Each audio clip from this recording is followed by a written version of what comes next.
साथियों नमस्कार। साथियों, पिछले 7 महीने से करोड़ों केंद्रीय कर्मचारी, पेंशनर, साथ ही साथ राज्य सरकारों के, केंद्र शासित प्रदेशों के कर्मचारी, पेंशनर बहुत खुश थे। बहुत सारे सपने देखे थे कि 8वें वेतन आयोग में जो उनकी वेतन है, पेंशन है, वो इस फिटमेंट फैक्टर से बढ़कर वहाँ चला जाएगा, वहाँ पूछ जाएगा, सीधे 30,000 रुपये का फ़ायदा होगा, 40,000 रुपये का फ़ायदा होगा। अब वेतन जैसे ही 8वें वेतन आयोग के अकॉर्डिंग रिवीजन होगा तो बल्ले बल्ले खुशखबरी, पता नहीं क्या क्या था। बड़े खुश थे कर्मचारी वर्ग पिछले 7 महीने से। दिल में गुदगुदी हो रही थी, आसमान में उड़ रहे थे करोड़ों केंद्रीय कर्मचारी, पर एक झटके से सभी नीचे आ गए। मेरे को सबसे ज्यादा दुख पता है किस बात का हो रहा है? गोदी मीडिया पे इतना दुख नहीं है, क्योंकि गोदी मीडिया तो इशारों पे चलता है। मेरे को दुख है तो जो कोट टाई वाले यूट्यूबर हैं, जो हमारे सैनिक समाज से ही हैं, जो रिटायर्ड हैं, सूबेदार ऑनरेडी, मेरे को दुख उनसे है।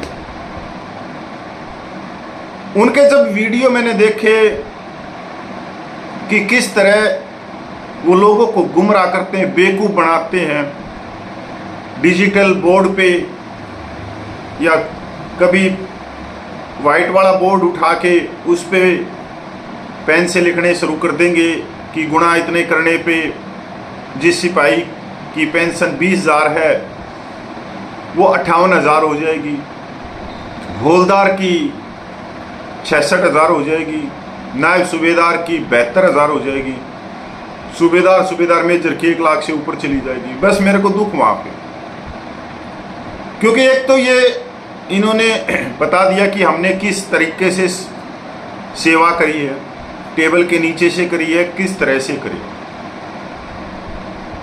साथियों, जब ये कोट टाई पहन के नहा धो के आते, सेंट सूट मार के आते, 3 एंगल से वीडियो को शूट करके लोगों को गुमराह करते, लोग इनको देखते, इनकी बातों पे विश्वास करते, क्योंकि ये नहा धो के आते थे, बड़े जेंटलमैन लगते थे। तो कोई ऐसी बात ही नहीं थी कि कोई आदमी इन पे विश्वास ना करे, क्योंकि जेंटलमैन ये बने हुए थे, तो हर व्यक्ति इन पे विश्वास करे। ये विशेषज्ञ, वैज्ञानिक, पे पेंशन के सब कुछ बन गए। अब जब ये कोटेक की जो रिपोर्ट आई, इसके ऊपर इनका मुंह बंद हो। साथियों, जब मैं सच दिखाता, ये झूठ दिखाते, इनका झूठ लाखों में जाता, तो उस झूठ को देख के मैं सच दिखाता तो बहुत सारे भाई आते, वो मेरे को गंदी से गंदी गालियां दे के जाते। कमेंट में आप देख भी लेना कि कपिल आप झूठ बोल रहे हो, आप गुमराह कर रहे हो, ये आदमी सच्चे हैं। तब अब उन्हीं आदमी से पूछ लो कि 8वें वेतन आयोग का फिटमेंट फैक्टर क्या है। ये वही व्यक्ति हैं जिन्होंने ORP 2 और ORP 3 में 32 लाख पूर्व सैनिकों को चश्मा पहनाया। ये वही यूट्यूबर हैं जिन्होंने मिलिट्री सर्विस पे के नाम से पिछले 4-5 साल से पूर्व सैनिकों को चश्मा पहनाया। आए दिन ये पूर्व सैनिकों को झूठ का चश्मा पहनाते हैं। साथियों, इन्होंने एक झूठ को नशे के तौर पे तार दिया, आप लोगों को उसका आदी बना दिया, उस झूठ को सुनने का आदी। अब कोई आपके सामने सच लेके आएगा तब भी आप नहीं मानोगे, सच को आप गाली दोगे और झूठ के पीछे चलोगे। साथियों, एक और रिपोर्ट आई है आज कि करोड़ों कर्मचारी, पेंशनर के हाथ में सिर्फ निराशा। मैं इस पूरी खबर पे आप लोगों को लेके चलता हूं। 8वां पे कमीशन, 1 करोड़ से ज्यादा कर्मचारी और पेंशनर के हाथ निराशा। फिटमेंट फैक्टर देखकर आ जाएगा रोना।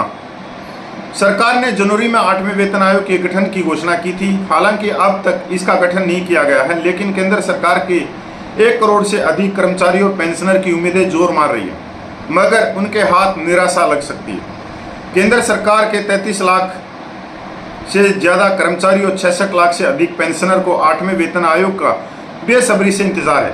उन्हें उम्मीद है कि आयोग की सिफारिशें आने के बाद उनकी सैलरी और पेंशन में अच्छी बढ़ोतरी होगी, लेकिन एक रिपोर्ट की माने तो उनकी उम्मीदों पर पानी फिर सकता है।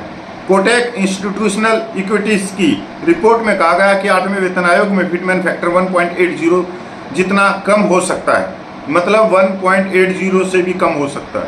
इसका मतलब है कि कर्मचारियों की सैलरी में सिर्फ 13% की बढ़ोतरी हो सकती है और DA -0 हो जाएगा। इससे पहले आई एम्बिट कैपिटल की एक रिपोर्ट के अनुसार 7वां वेतन आयोग दिसंबर 2025 में खत्म हो जाएगा। इसे साल 2016 में लागू किया गया था, तब कर्मचारियों की सैलरी 14.3% की बढ़ोतरी हुई थी। इसमें भत्ते शामिल नहीं थे, फिर भी यह बढ़ोतरी 8वें वेतन आयोग से ज़्यादा थी। सरकारी कर्मचारियों की सैलरी या पेंशन में कितनी बढ़ोतरी होगी यह पूरी तरह से फिटमेंट फैक्टर पर निर्भर करता है। इसे कमीशन तय करता। आखिर फिटमेंट फैक्टर क्या होता है? कोटक इंस्टीट्यूशनल इक्विटीज की रिपोर्ट का नाम है 8वां pay commission one time boost some time away.